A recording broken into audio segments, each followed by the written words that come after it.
Boa noite, iniciamos mais uma edição do Dimensão Total na TV. Nosso programa tem a produção do jornalista Ronald Machado. Inicio dando o WhatsApp do programa, que é Fortaleza 85 99925 1122. Lembro também o nosso portal na internet, portalrudabaixo.com.br, para o telespectador rever qualquer um dos nossos programas anteriores e assistir ao vivo o programa de hoje. Bom, no programa aqui eu estou com o Dr. Moron Cavalcante, médico psiquiatra, professor universitário, antropólogo e escritor. Dr. Zé Maria Filomeno, colunista do jornal O Estado, advogado e economista. Bom, a gente tenta mudar de tema, doutor Mourão, mas aí volta, acontece mais uma série de atentados aqui no Ceará. Vamos falar dos atentados do final de semana. 5 ônibus incendiados totalmente, 5 ônibus incendiados parcialmente, tiros na Secretaria de Justiça e Cidadania, tiros na empresa de transporte de Fortaleza, Neto-For, 60 veículos, entre motos e outros e carros, lá em Cascavel, prédio da Regional 4 em Fortaleza também incendiado, 2 antenas de telefonia de operadoras diversas, tiro na 2ª Companhia do 8º Batalhão da Polícia Militar, e o governador Camilo Santana disse que esses atos se assemelham a atos terroristas. E aí, doutor Mourão? A natureza é terrorismo, porque o que configura o terrorismo é uma luta sem declaração formal, né?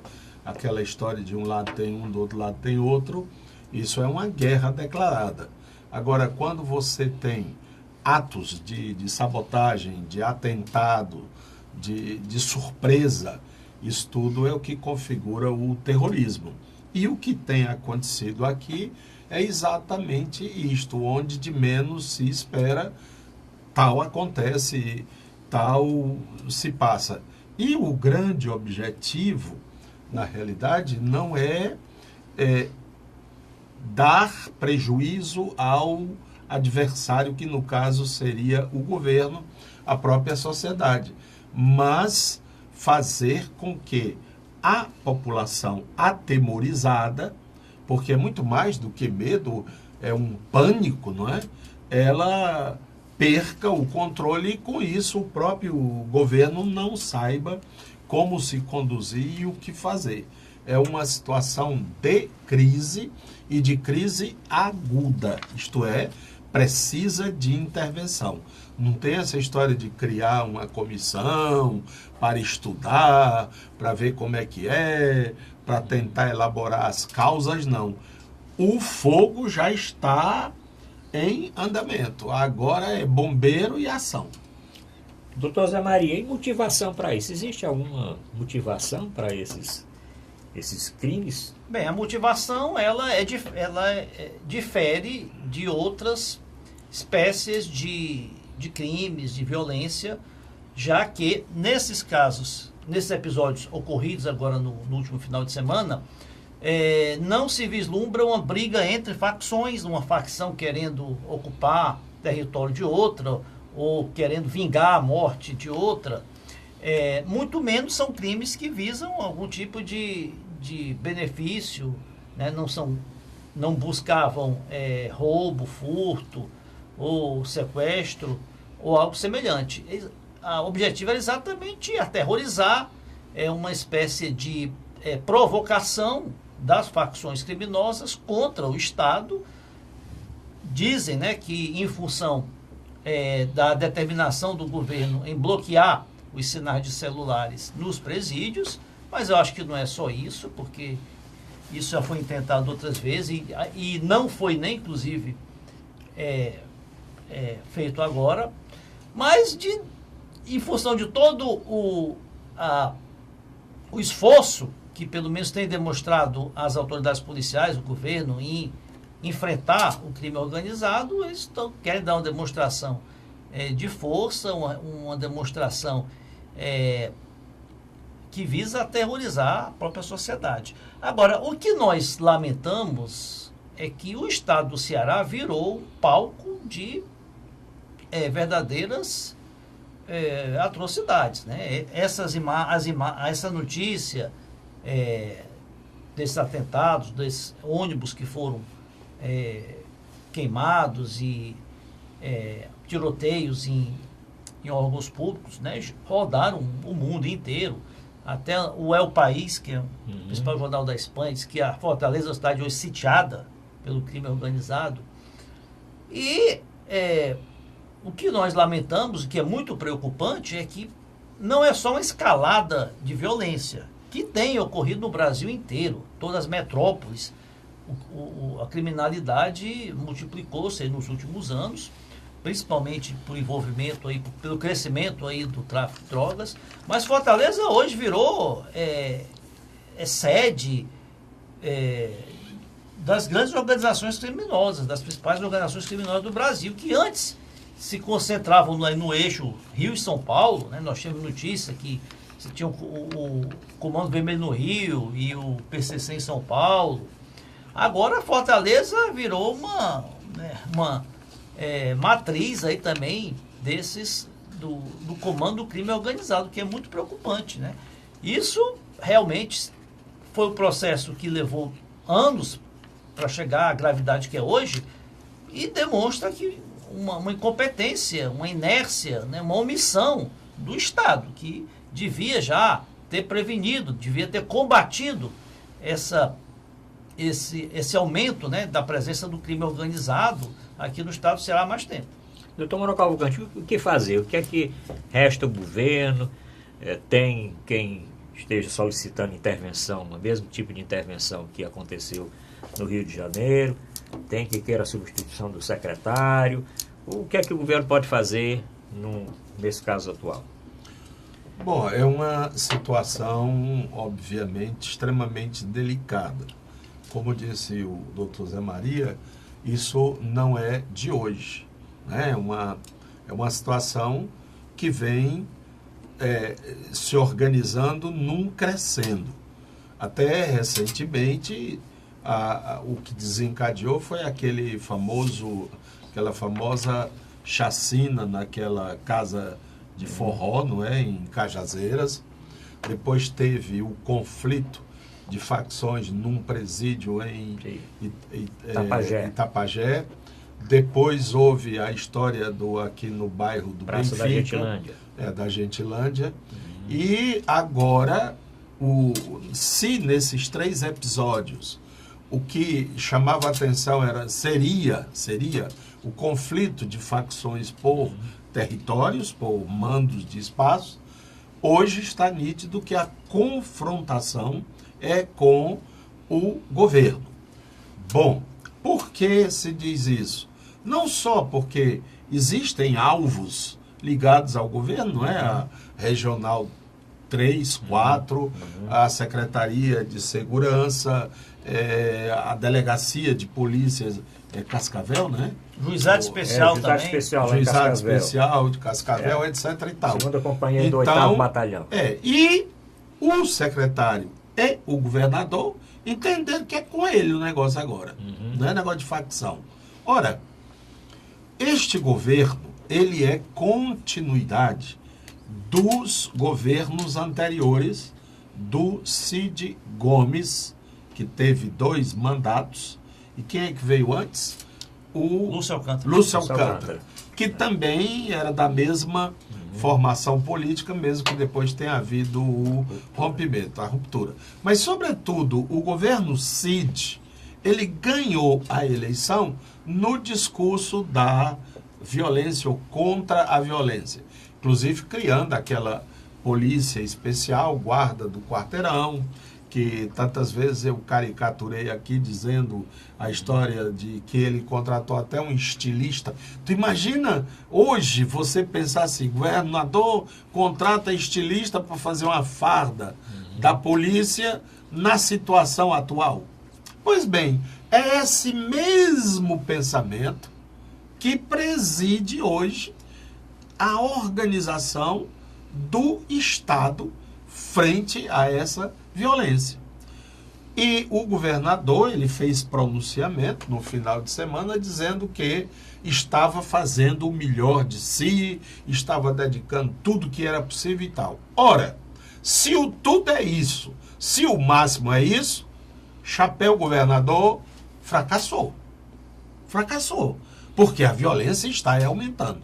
Então, eu me inscrevo dentre aqueles que acham que está na hora de pensarmos na intervenção militar.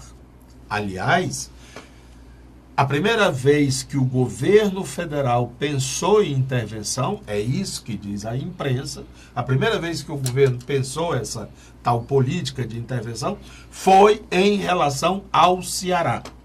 E que não foi feito a pedido do senador Eunício Oliveira, que ia estragar a eleição, que ia complicar, que não sei o quê. E segura aí, escolheram o Rio de Janeiro. Mas diante desses novos fatos e desse atestado de falência do estamento policial do Ceará, realmente eles não estão agindo, né? Estão reagindo. Ah, tem um ônibus pegando fogo, manda os bombeiros, chama não sei quem. Não há uma antecipação, não há sabe, o foco onde está. Vou só fazer uma perguntinha. Nós tivemos 2 dias de terror, não foi? Sábado e um pouco domingo? Vocês passaram por alguma blitz? Viram alguma blitz especial? Por exemplo, numa área de grande circulação? Para os carros. Se não parar, a gente fura os pneus, tá entendendo? Atira mesmo nos pneus. Teve? Não. Os bandidos circularam, porque você levar um balde de gasolina dentro de um carro é um negócio extremamente perigoso, né? É. Mas parece que isso foi feito sem problema, tocaram fogo dos ônibus onde quiseram. Mas, professor Mourão, pelo menos no caso da tentativa de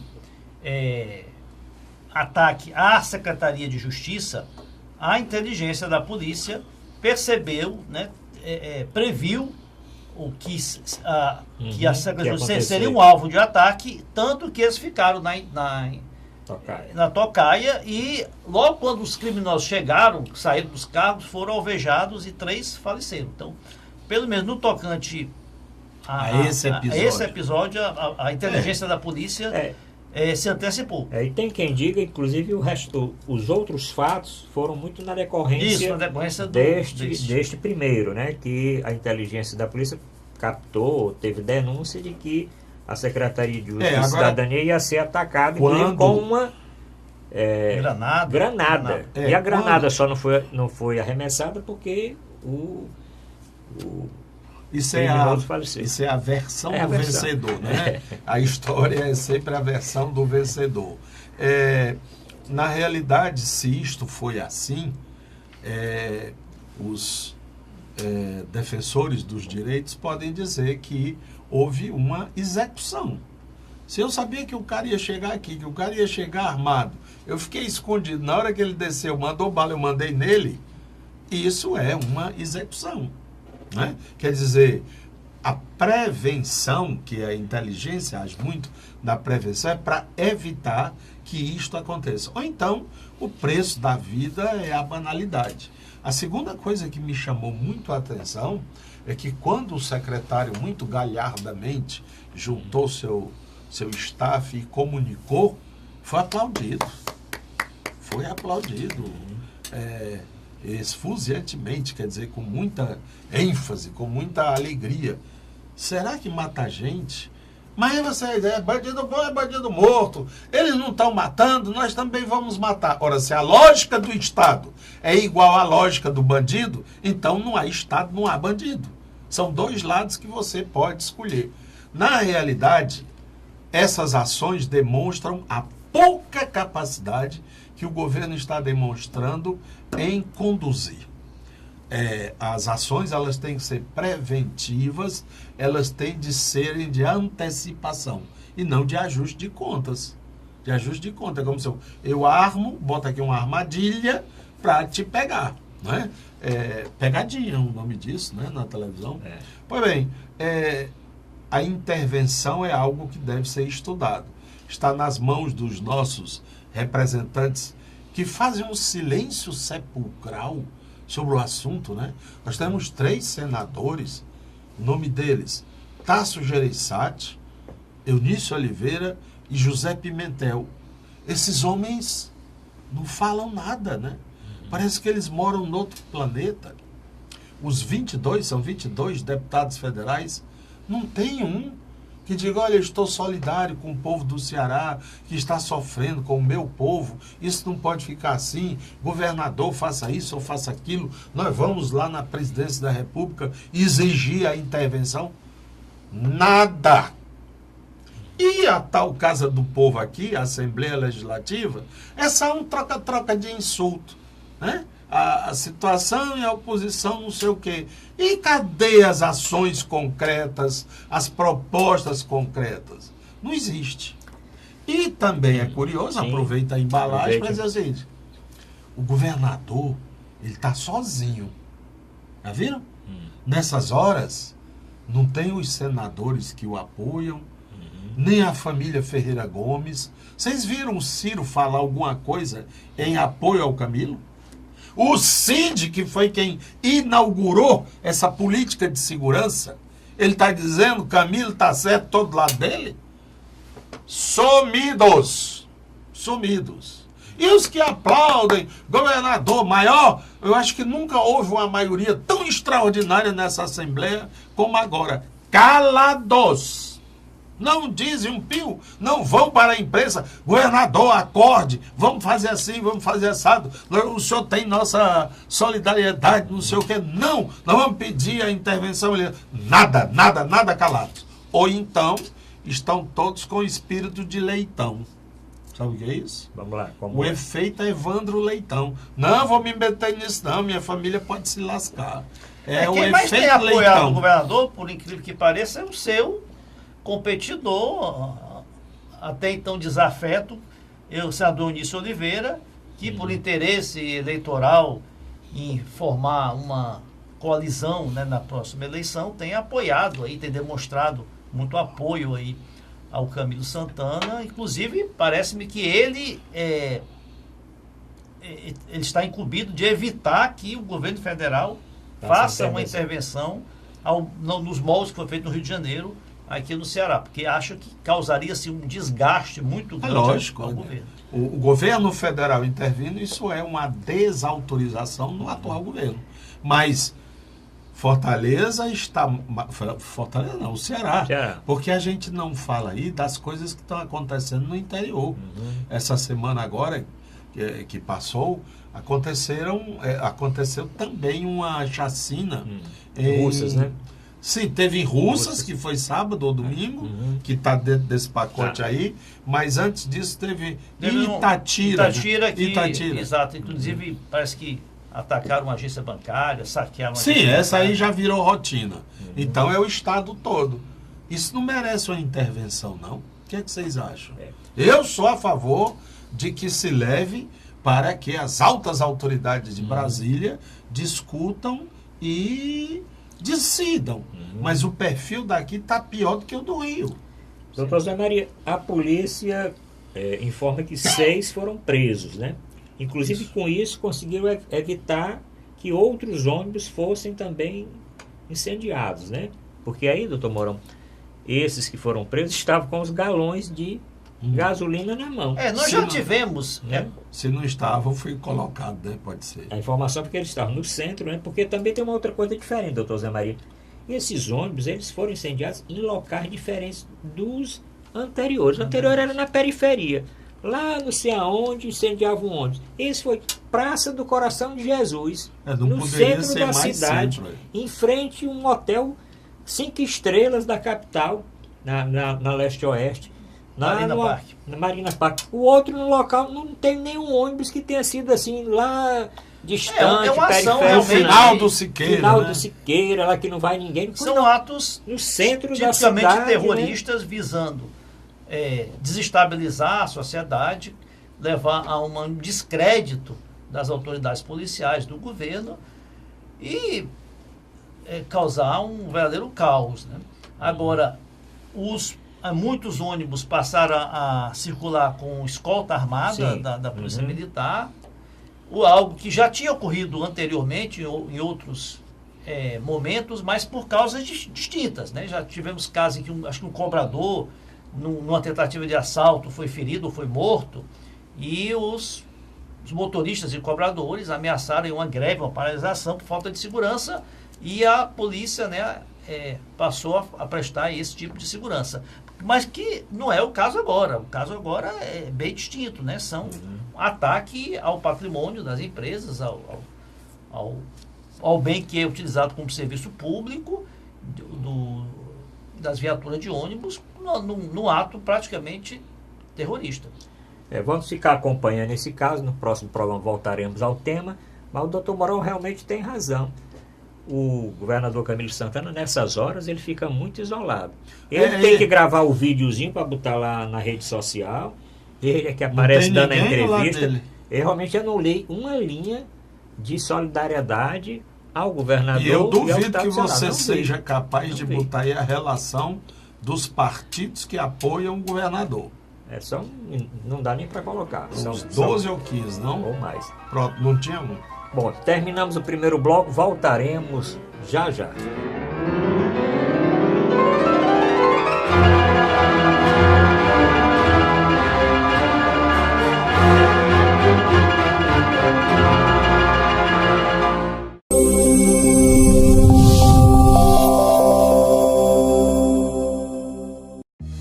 Com o Ceará de ponta a ponta, o governo do estado abre milhares de quilômetros de novos rumos no Ceará. Ao todo, 5 milhões de cearenses serão beneficiados pelas ações do Ceará de ponta a ponta, com obras de restauração, pavimentação e duplicação que geram empregos, oferecem mais segurança e criam novas oportunidades. Hoje, com a estrada do jeito que está, quando minha filha sai, eu fico mais tranquila, por causa que a estrada está boa, né? Ela vai e volta com mais conforto e segurança. Para eu que venho de moto, melhorou muito, porque a pista agora está boa. Vem mais disposta e sai mais tarde um pouquinho e chega no horário certo. Mais de 1.500 quilômetros de estradas já foram concluídas e até o fim de 2018 serão cerca de 3.000 quilômetros de estradas requalificadas. Essa é a direção para levar um futuro melhor para todos os cearenses. Ceará, novas ideias, novas conquistas. Governo do Estado do Ceará.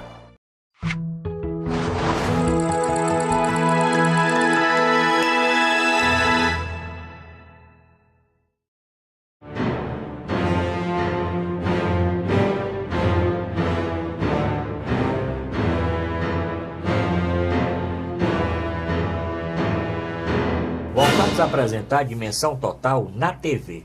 Tem uma novidade, o nosso telespectador pode assistir o programa ao vivo agora no nosso canal no YouTube. Procura no YouTube TV Mais Play e aí entra no YouTube e assiste o programa também ao vivo.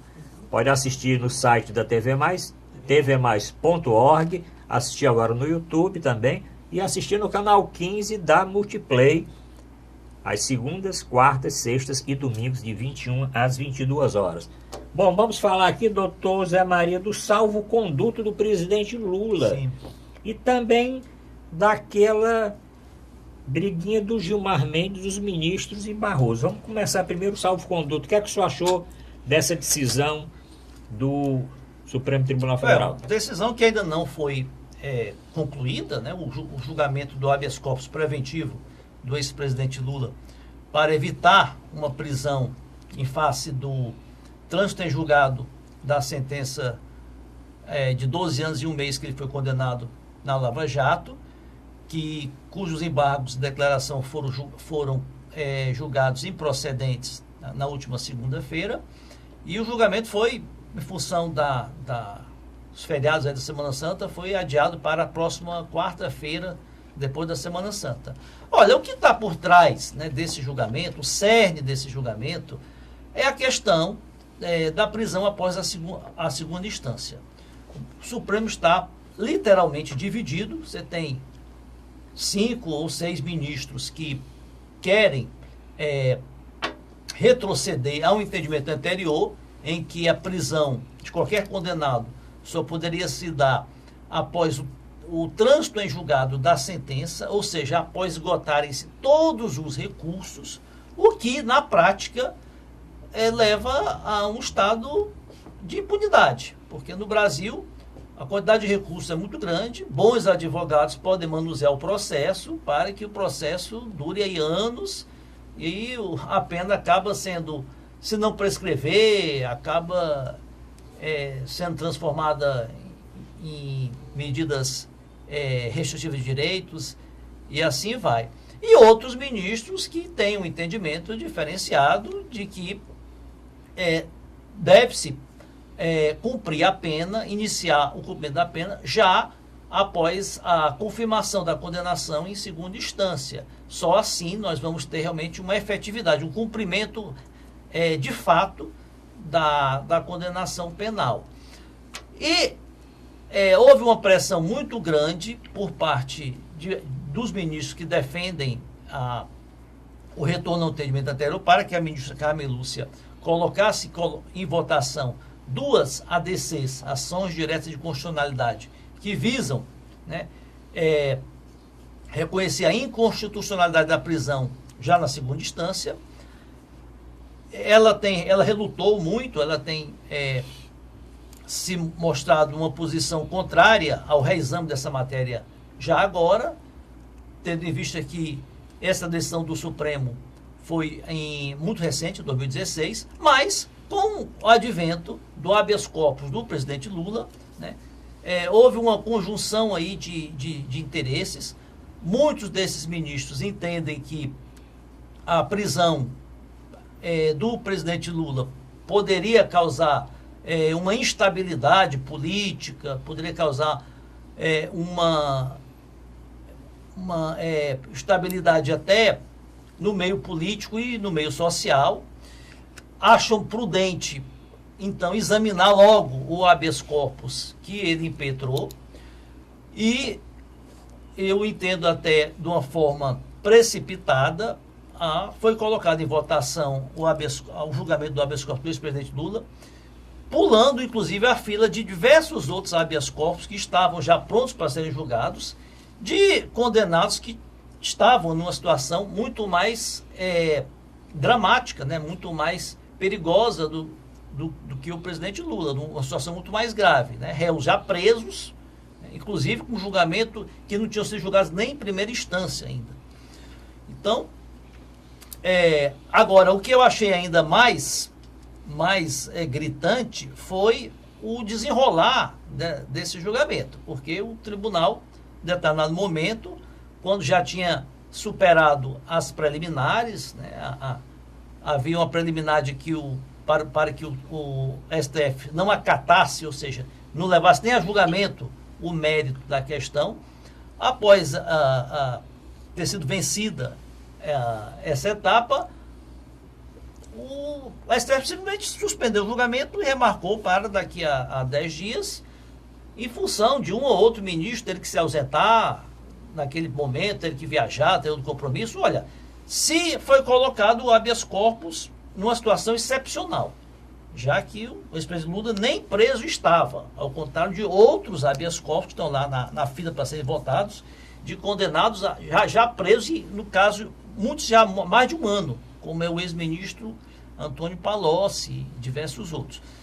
Em função da necessidade de se dar uma solução rápida ao caso que merece, pela repercussão, inclusive repercussão tanto no nacional como internacional, que seria uma suposta prisão do ex-presidente Lula, não havia por que se adiar o julgamento às 18 horas.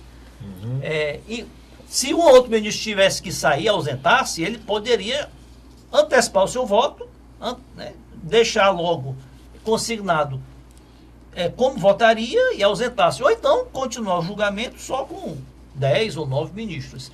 Então esse foi um outro precedente também perigoso, porque se os tribunais começarem a adiar, conceder liminares, em função do adiamento ou da impossibilidade de conclusão de julgamentos, nós vamos ter aí muitos casos aí em que presos vão ser soltos em função, nesse mesmo motivo. Agora vamos aguardar até o próximo dia 4. A questão toda pelo que os comentários sobre os bastidores tanto pode dar 6-5 a favor do ex-presidente Lula, como 6-5 contrário, né? O voto mais indeciso, no sentido de que ainda não se externou claramente qual a posição, é o da ministra Rosa Weber, que embora ela seja contrária à prisão em segunda instância, como o STF tem um entendimento firmado e esse entendimento ainda não foi alterado, de que pode se prender, é constitucional a prisão após a segunda instância, ela tem mantido, né, por coerência, o entendimento do tribunal. Vamos aguardar até o dia 4. Doutor Mourão Cavalcante, o senhor assistiu esse julgamento? Todos os passos, esse do TSTF aí? Do lá de Porto Alegre? Sim, que aquele do Porto Alegre nós vamos falar também. Mas esse que o ministro tira aqui uma passagem do bolso e diz que não pode ficar porque já fez o check-in, inclusive, que é realmente um problema muito sério, né? Ele fez o check-in. Ele não poderia, olha... E o evento do Marco Aurélio era no outro dia. O evento dele era no outro dia. Não era naquele dia à noite. O único ministro que realmente não poderia se ausentar era o relator. Porque o relator é quem vota em primeiro lugar. É quem estudou o processo, né?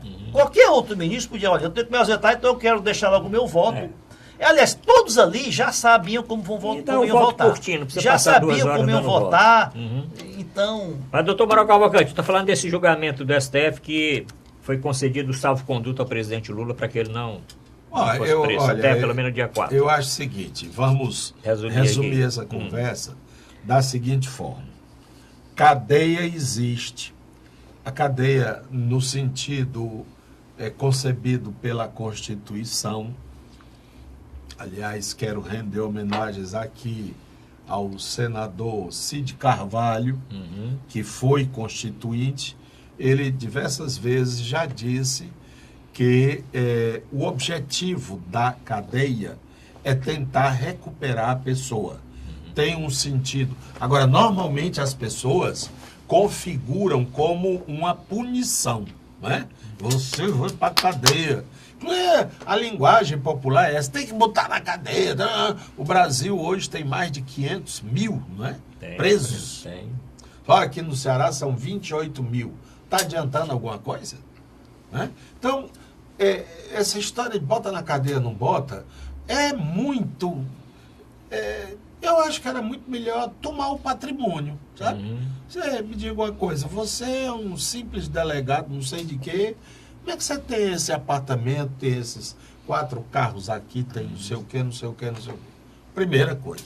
Segundo, há uma torcida polarizada, prende, não prende o Lula. Eu acho que isso deveria até estar na Bolsa de Valores. Quem investe em que vai ser preso, quem investe em que não há de ser preso. Tá um negócio tão sério que um amigo meu, ele dizia, olha, não passa na próxima semana. Já está com 2 anos essa história de prende, não prende o Lula. Eu acho que o país é maior do que isso, né? O país tem que entender que... Aí, bom, tudo bem, é o Lula a questão.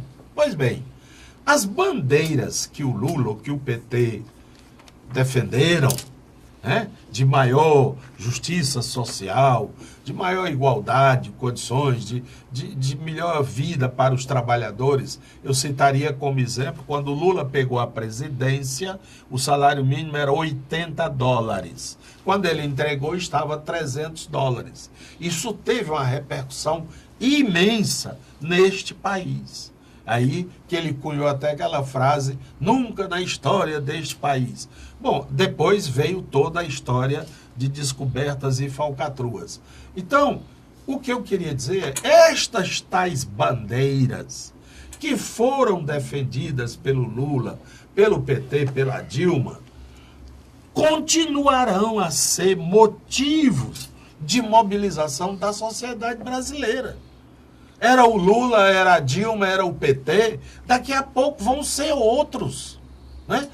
Vai aparecer na Candelária, lá no enterro da vereadora do PSOL, Tinha mais de 200 mil pessoas. O país inteiro se mobilizou. Não teve um dedo do PT, desses partidos instituídos. O que significa dizer que há um sentimento nacional de que precisa repartir a riqueza, que precisa ter justiça social. Se era o PT, se era o Lula, aparecerão outros. Aliás, me confortou muito, desculpe eu fazer esse parênteses, me emocionei às lágrimas o que eu vi nos Estados Unidos sábado. Sim. Né? Mais de 800 mil jovens de 16 a 20 anos, dizendo chega de armas. Né? A marcha pela vida. Nós somos estudantes, nós estamos na mesma escola que veio aquele louco que matou os 15 dos nossos. Nós viemos aqui chorar, mas não ficar só no choro. Nós viemos para dizer, chega. Olha, aquilo me emocionou. Eu até disse assim para mim mesmo, já posso morrer. Eu sei que a esperança ainda existe, porque esses jovens, era uma coisa tão emocionante, não é? Eles estavam com as tripas ali, não era nem com o coração. Aquela meninazinha, Gonzalez, né? Que raspou a cabeça desde quando os colegas da escolinha dela, os colegas de sala de aula, foram mortos. Aquela menina, consegui, meu irmão, parar, silenciar 800 mil pessoas numa praça que você, por 6 minutos e para 17 segundos, ela parada. E aquela multidão. Então, não é PT, não é Lula, não é Dilma não, cara. É a vontade da justiça social. Se você prender o Lula, esfolar o Lula, botar a cabeça dele espetada como botaram a do Tiradentes, a do Lampião, não adianta, porque isso está aí. Então os caras estão imaginando que, pronto, prendeu o Lula, ganhamos o quê? Doutor Mourão, a questão do Lula é uma questão jurídica, né? Então, o problema do Se Lula, é jurídica, tinha que ter provas, por exemplo. Não teve. Mas isso isso é discutido na justiça. Isso é discutido na justiça. Não adianta o PT querer, o defensor do Lula, querer politizar o processo quando tem a decisão não lhe é favorável. Quando ele foi condenado na primeira instância e na segunda, dizer, é uma condenação política, os ministros são parciais, o objetivo é querer tirar o Lula da eleição. E quando ele ganha... a pauta, eu não estou falando disso. Mas a pauta ainda era o Lula. Não. Só misturou aí tudo. Não, eu não misturei, não. Vamos continuar misturando. Quando ele tem uma decisão favorável, como ele teve no Supremo, aí está se fazendo justiça. Não é favorável coisa nenhuma, está se adiando. A questão... Sim, foi favorável, sim. Ele foi privilegiado, ele foi beneficiado. O habeas corpus dele passou na frente de vários outros que tinham uma situação política muito mais gravosa que a dele. Mas segue essa norma cronológica lá, porque o que nós vemos é que chega lá um cara e tem não sei quantos a norma não deve ser cronológica. Habeas corpus é diferente. O habeas corpus é uma medida para se garantir o livre trânsito de alguém que está sendo coagido ilegalmente pelo Estado. A história não tem dono, doutor Zé Maria. É isso que eu estou querendo dizer. Mas a justiça tem que ser cega. A história não tem dono. A justiça tem que ser cega. Então, o Mandela foi condenado. Aí o senhor está politizando aí todo o processo. Eu estou só dizendo... Eu estou dizendo que você acha o Lula foi privilegiado, o julgamento dele foi privilegiado. Foi utilizado um instrumento que é dado uma liminar. Para se ter uma liminar, você tem que ter 2 requisitos. O fumo bom no júris e o perigo in mora. Ou seja, a fumaça do bom direito e o perigo eminente, né? Essa liminar que foi dada para ele não tinha nem a fumaça do bom direito, porque ele estava arguindo... Já queimou, ele estava arguindo um direito que ele não tem, é uma questão de direito contrário à jurisprudência do Supremo, que hoje é a prisão em segunda instância, e a prisão no Brasil ela pode ser dada em 2 situações. Ou em flagrante delito ou por determinação judicial por escrita e fundamentada. E a prisão que ele poderia sofrer seria por condenação, uma prisão formal, no ordem judicial. E não havia o perigo em mora, porque o julgamento dos embargos de declaração no TRF se deu na segunda-feira. Firula judicial. Não, mas o julgamento é judicial. Então não. Ele é político, é isso que eu estou dizendo. Então não havia perigo, não havia tempo hábil do Lula, mesmo ele perdendo como perdeu os embargos, ter a prisão decretada antes do 4 de abril. Não havia tempo suficiente para isso, porque precisavam os embargos serem publicados ainda. Dificilmente os embargos serão publicados antes da Semana Santa. Depois ele ainda tinha direito a mais um recurso. Mas vamos deixar aqui o doutor Mourão para que a gente... Tem outro assunto que eu quero falar aqui. Sim, vamos falar. Que é aquela fala de você uma pessoa horrível, uma mistura do mal com atraso, com pitadas de psicopatia. Psicopatia eu lembrei aqui pro doutor Mourão. Mas, doutor Mourão, vamos aí. Não, o que eu queria dizer, claro que a gente tem emoção e a gente deve manifestá-las. Ou é quando guarda, né? Fica doente. Na realidade, o que eu queria dizer é, seja como for, não dá para apagar essa figura Lula, o mito, que eu acho que hoje é um mito, da dinâmica política atual. Ele morto, ele preso, ele solto, ele candidato ou não, o apoio dele sendo um candidato razoavelmente consistente, o apoio dele joga esse candidato no segundo turno. Pronto. Eu só acho que por ele ser esse mito, a justiça tem que tratar diferente dos outros. Por ele ser esse mito, não. Ele tem que ter um tratamento privilegiado na justiça. É uma pergunta? É. Então vou responder. O mito não pode ser julgado, não pode ser preso. Nós temos uma república. A república, todos são iguais perante a lei. Todos, os mitos. Prevalece o império da lei. Não, aí é que está o grande equívoco do doutor Moro. Olhe, essa história de prender o Lula vem de muito longe. Se nós não temos uma memória que nos trai, vocês devem se lembrar de uma famosa história de levar, depoimento forçado, não, como era? Condução coercitiva. Condução coercitiva.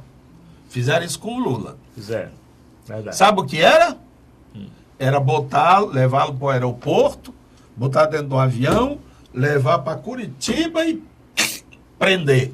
Ali foi a primeira tentativa de botar o Lula na cadeia. Acordaram para o negócio. O chefe do aeroporto disse: aqui ele não embarca. Se vocês quiserem embarcar, leve para outro canto. Aí, coercitivamente, pegaram o Lula, levaram para o aeroporto, sabe para quê? Para ele prestar depoimento. Coisa engraçada, né? Coisa engraçada. Quer dizer, a polícia não tem lugar para escutar alguém que vai prestar um depoimento. Tem que levar para o aeroporto? Foi. E essa prisão foi abortada. Não deu certo. Começou daí. Ele era apenas um acusado. E desde então, e papapá, esqueceram todos os outros bandidos da República. Eduardo Cunha, quem é Eduardo Cunha? Aquele presidente. Ah, ele está preso. Aí, cadê o Aécio? Não, o Aécio está lá no... Não sei não. E quando a gente olha aquela foto de Brasília, Michel Temer no meio, dos dois lados, o Gato Angorá, Moreira Franco e o Padilha. Aí depois as outras duas fotos. Jucá. Aí vem Romero, aquele homem da pastinha correndo, parece um rato assim fugindo com a caça. Então, Louros. Não, mas eles estão todos obsequiosamente isolados. Depois que a gente prendeu o Lula, aí a gente vai ver isso aí para cima de mim. Mas eu já superei isso aí. O Lula, preso ou enforcado, ou decepado, ou estripado, né? Tirado as tripas, seja como o diabo for, ele tem uma influência tem uma influência grande. E é por isso que querem colocá-lo na cadeia. Mas não é pelos quem, malfeitos doutor dele, Mourão, não. quer? Hein? Os ministros do STJ querem botar na cadeia, que negaram o habeas corpus por 5-0 dele.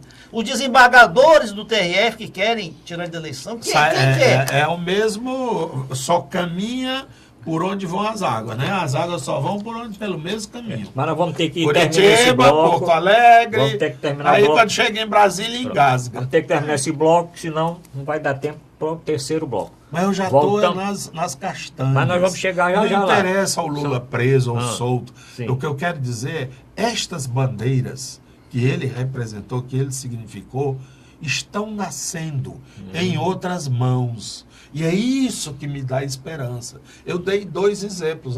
A morte daquela vereadora, Marielle, no Rio, que comoveu o país, Eram bandeiras, bandeiras de justiça, né? Bandeiras de igualdade, bandeiras de respeito aos negros, aos pobres, aos favelados. Mesma conversa do PT, da Dilma e do Lula. Uns podem não ter correspondido, mas a esperança está nascendo. E outro exemplo que eu dei dos meninos em Washington, no plano mundial. Mas vamos para Não o terceiro adianta. bloco agora. Estamos terminando o segundo bloco, voltamos para o Pinga Fogo, curtinho, no terceiro bloco. Voltamos já.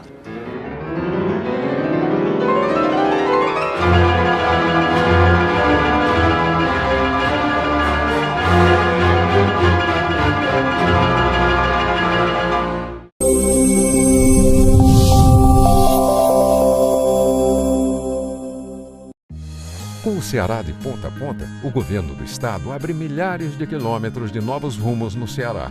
Ao todo, 5 milhões de cearenses serão beneficiados pelas ações do Ceará de ponta a ponta, com obras de restauração, pavimentação e duplicação que geram empregos, oferecem mais segurança e criam novas oportunidades. Hoje, com a estrada do jeito que está, quando minha filha sai, eu fico mais tranquila, por causa que a estrada está boa, né? Ela vai e volta com mais conforto e segurança. Para eu que venho de moto, melhorou muito, porque a pista agora está boa. Vem mais disposta, sai mais tarde um pouquinho e chega no horário certo. Mais de 1.500 quilômetros de estradas já foram concluídas e até o fim de 2018 serão cerca de 3.000 quilômetros de estradas requalificadas. Essa é a direção para levar um futuro melhor para todos os cearenses. Ceará, novas ideias, novas conquistas. Governo do Estado do Ceará.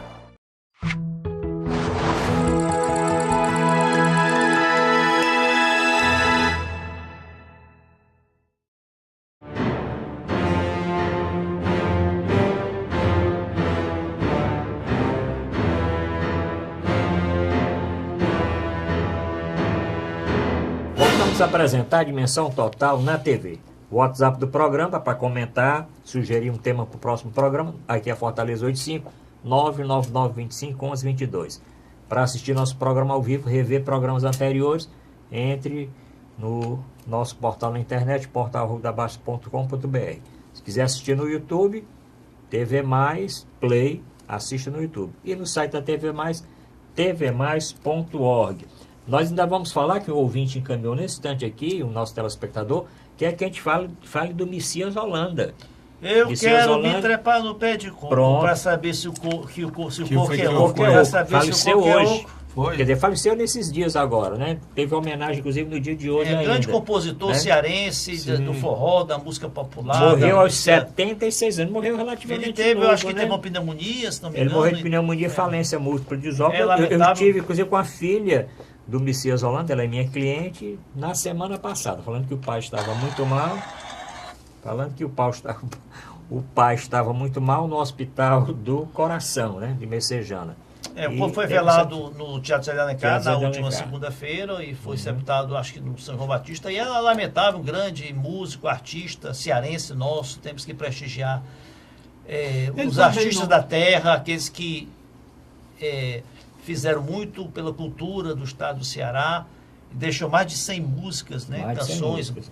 CDs, então temos que prestigiar. A gente às vezes valoriza tanto os que vêm de fora, né, e não dá o mesmo crédito, né, para os nossos artistas aqui da terra, e ele tinha uma qualidade musical, era um artista aí, primordial aí para a música cearense, para a música nordestina, deixou grandes obras aí, vão ficar imortalizadas.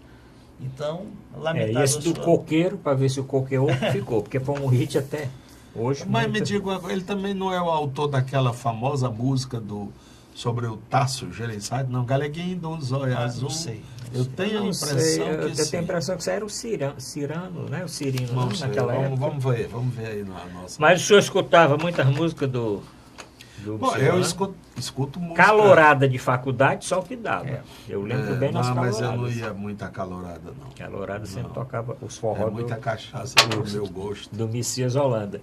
Bom, tem alguns assuntos aqui, vamos pincelar. Eu queria falar desse escândalo do Facebook. Olha, é um Né? escândalo Porque- que correu o mundo inteiro. E vai dar ainda muito pano para as mangas Sim, aí, né? porque houve o vazamento, acho que mais de 50 dados milhões? de mais de 50 milhões de usuários do Facebook. As ações do Facebook Mas caíram. como é que foi isso? Eu não. Hackers, e eu sei que houve o vazamento, que foi inclusive utilizado por agências de informações, agências. Tem até aquele escândalo daquela agência inglesa, a Cambridge, né? Analítica. Cambridge Analytics, que utilizou dados aí de usuários do Facebook na eleição do Donald Trump e outras campanhas eleitorais. E olha, o mundo digital, esse mundo... Quando você curte uma foto, estão captando seus foto. dados ali. Eles já captam, né? Eles já captam para efeito e já vendem. Isso é lícito, né? Então, quando você acessa, por exemplo, acontece muito comigo, eu começo a pesquisar um roteiro de viagem, eu começo a receber aquelas mensagens aí de hotéis na cidade, de locador de carro, ou você acessa aí para pesquisar um imóvel, aí começa a aparecer. Agora, o Facebook foram dados pessoais, né? Então, vazaram fotografias pessoais, mensagens pessoais. O presidente lá do Facebook, aquele jovem americano, vai depor numa comissão de inquérito no Senado essa semana. E lá essas coisas, pode ser o Bill Gates, pode ser o presidente do Facebook, da Google, né? Se houver vazamento aí de informações, se houver crime, né? Eles vão ser punidos, e punidos drasticamente. Tomaram aí o Facebook, só tem uma página no Facebook, tem? Já roubaram alguma coisa do senhor? Eu sempre achei que esmola grande, cego desconfia, né? Quer dizer, por que esse pessoal disponibiliza uma tecnologia de alta sofisticação para você ficar mandando mensagens para o Japão, para a China, para qualquer canto do mundo, e tudo isso free, quer dizer, tudo isso gratuitamente? Tem alguma coisa por trás disso, né? Sempre me falaram que eram empresas que, por exemplo, gostam de ler os textos do Dr. Zé Maria. Então, botam lá ao lado do texto dele uma camisa esportiva ou uma viagem a Honolulu, porque sabe que o perfil, né? Então, isso as companhias de marketing, as empresas de marketing têm um maior interesse. E é verdade, se você botar assim um dia, olhando numa livraria, que eu gosto de comprar livros fora, naquela estante virtual e na Amazon, né? Ou qualquer outra livraria, Saraiva, não sei o que e tal, se eu escolho 2 livros, por exemplo, de economia, aí no outro dia tem uma carrada louca, né? Você não gostaria de ler esses livros aqui? É que eles acham.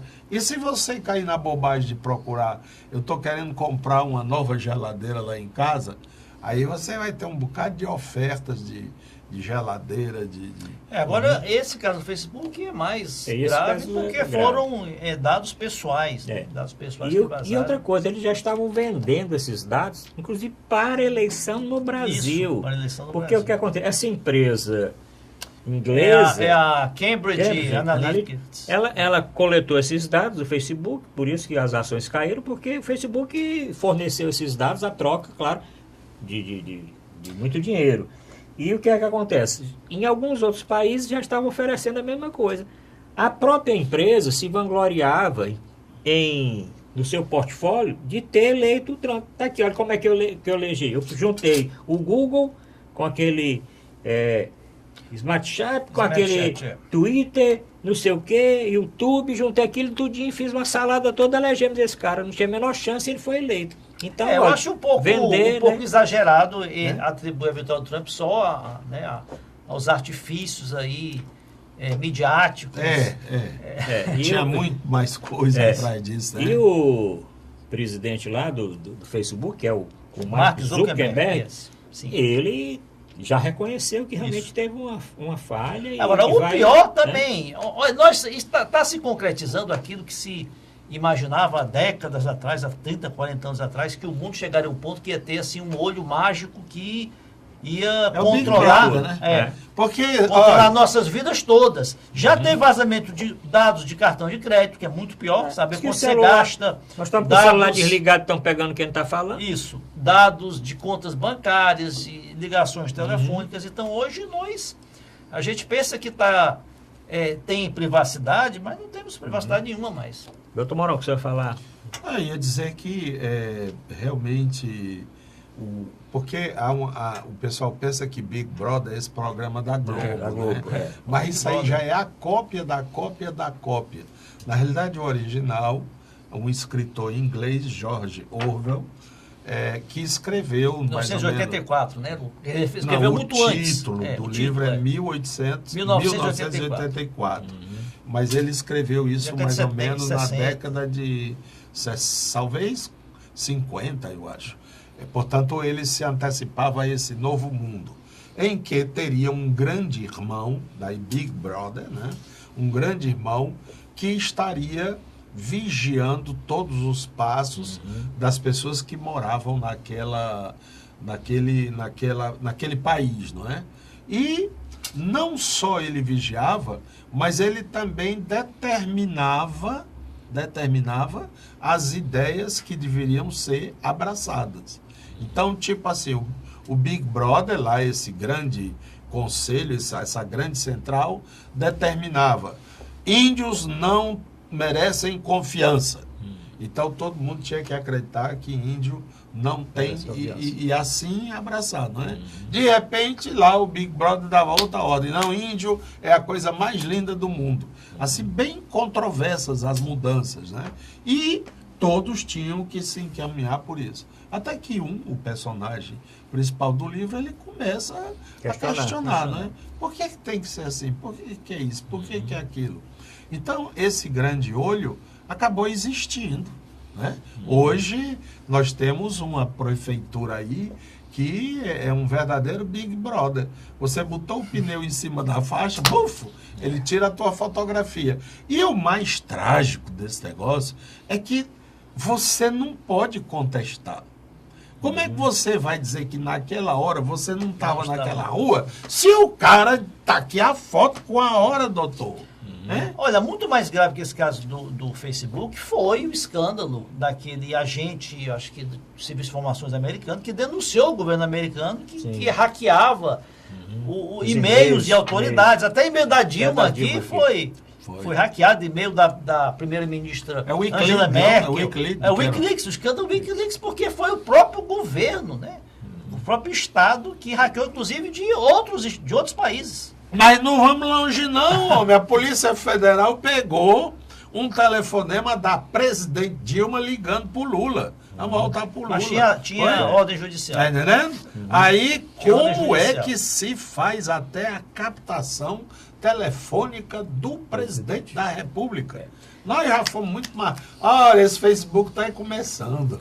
Mas, doutor, aqui no Brasil, doutor Maria, atendendo o nosso telespectador, ele queria uma opinião do senhor a respeito daquela frase do ministro Barroso quando tratou lá o Gilmar Mendes. Olha, eu achei ali lamentável, achei uma baixaria que o Supremo, né, a mais alta corte de justiça, né, são os guardiões da Constituição. Muitos acham que até que é um poder moderador, que tem que prezar pela estabilidade institucional do país. Ministros trocarem farpas, trocarem impropérios, acusações, publicamente durante uma sessão. Agora, o que está por trás daquilo ali é uma desavença Pessoal, né?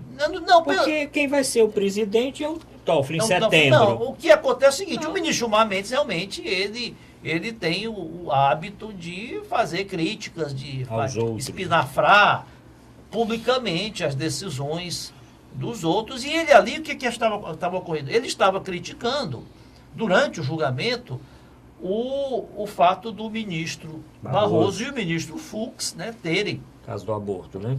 Votado, primeiramente, quando ele falou ali, fizeram um laranjal, né? É exatamente a interpretação que se deu à Constituição para que se proibir doações empresariais nas campanhas políticas. Então, muitos partidos, muitas empresas estão passar a dar contribuições por meio de funcionários, de terceiros, então, laranjal. E a questão também do aborto, que o ministro Barroso é a favor, em um julgamento ele quer liberar o aborto até o 3º mês, que eu acho um absurdo, né? Não a questão do aborto em si, isso é outra discussão. É que isso é uma atribuição do Congresso, né? O Judiciário não pode criar uma norma dessa importância que é a liberação do aborto. Estamos terminando o programa, doutor Mourão, mas o que quer dizer pitadas de psicopatia? Tem alguém com pitadas de psicopatia? Ou o cara é psicopata com pitadas? Como é isso? Não, pitadas é um pouco tempero, né? Pitadas de sal, pitadas de alho, não sei o que e tal. Então ele quis dizer que ele não é um psicopata, quer dizer, realmente alguém que tem um grave defeito de caráter. A psicopatia é a doença, psicopata é aquele que tem essa doença. É o indivíduo que não introjetou a lei. Para ele tudo pode, tudo é válido. Você não viu, eu passo a mão. E sempre acha que não é culpado de nada, a culpa é sempre do outro. Isso é a psicopatia. Então, segundo o Barroso, o Gilmar tem pitadas de sair. Quer dizer, muitas vezes ele se comporta como alguém que leva o pedaço do outro e faz que nem viu. Pois é. Se é vero ou trovato, não sei. Né? Agora, de perto ninguém é normal, né? Isto é, esses homens estão muito expostos a vida pública deles está muito exposta e demonstra também um vazio dos outros poderes.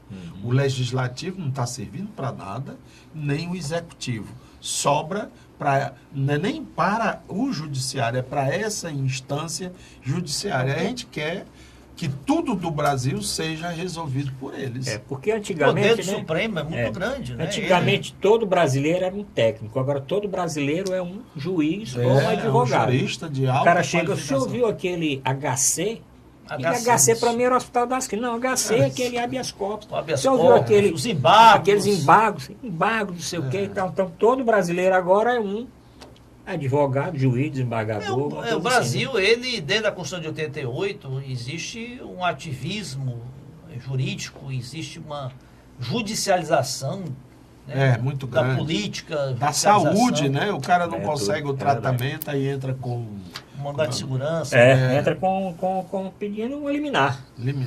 Logo para atender. Bom, felizmente o tempo passou, terminamos o nosso programa. Lembrando, o telespectador pode assistir agora a TV Mais no YouTube, só botar TV Mais Play, no site da TV Mais, tvmais.org, no nosso portal na internet, portalrudabaixo.com.br, ou no canal 15 da Multiplay, segundas, quartas, sextas e domingos de 21 às 22 horas. Obrigado a todos e até a próxima semana.